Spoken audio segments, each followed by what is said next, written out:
5 റിക്വയർമെൻറ്റുകളാണ് അന്ന് പറഞ്ഞിട്ടുണ്ടായിരുന്നത്. ഒന്നാമത്തെ റിക്വയർമെൻറ്റ് എന്ന് പറയുന്നത് IELTSൻ്റെ സ്കോർ ഇൻഡിവിജ്വൽ 7ൽ നിന്ന് കുറച്ച് എല്ലാത്തിനും 6.5 ആക്കണം എന്നതായിരുന്നു.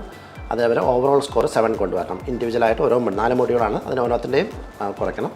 അക്കാഡമിക്കിൻ്റെ ആവശ്യകതയില്ല, ജനറൽ IELTS ആയാലും മതി, അത് ജനറലായിട്ട് കൺവേർട്ട് ചെയ്യണമെന്നാണ് രണ്ടാമത്തെ ആവശ്യകത. അപ്പോൾ മൂന്നാമത്തെ പോയിൻ്റ് എന്ന് പറയുന്നത് നിങ്ങൾ ബ്രിട്ടനിൽ വന്ന് പഠിച്ചവർ മാസ്റ്റേഴ്സോ അല്ലെങ്കിൽ ഡിഗ്രിയോ പഠിച്ചവരാണെങ്കിൽ അവരെ ഈ പറയുന്ന റിക്വയർമെൻറ്റിൽ നിന്ന് ഒഴിവാക്കണം.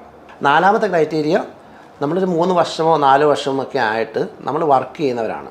ഈ ഒരു UK വന്ന് ബ്രിട്ടനിൽ വന്ന് വർക്ക് ചെയ്യുന്നവരാണ്, പ്രത്യേകിച്ച് ഹെൽത്ത് കെയർ സെക്ടറിൽ വർക്ക് ചെയ്യുന്നവരാണ് എങ്കിൽ അവരെയും നിങ്ങൾ ഒഴിവാക്കണം. അപ്പോൾ അതായിരുന്നു എൻ്റെ നാലാമത്തെ ആവശ്യം. പിന്നെ വേറെ ഒരു കാര്യം കൂടി, അങ്ങനെ 5 ആവശ്യങ്ങളാണ് നമ്മൾ പറഞ്ഞത്.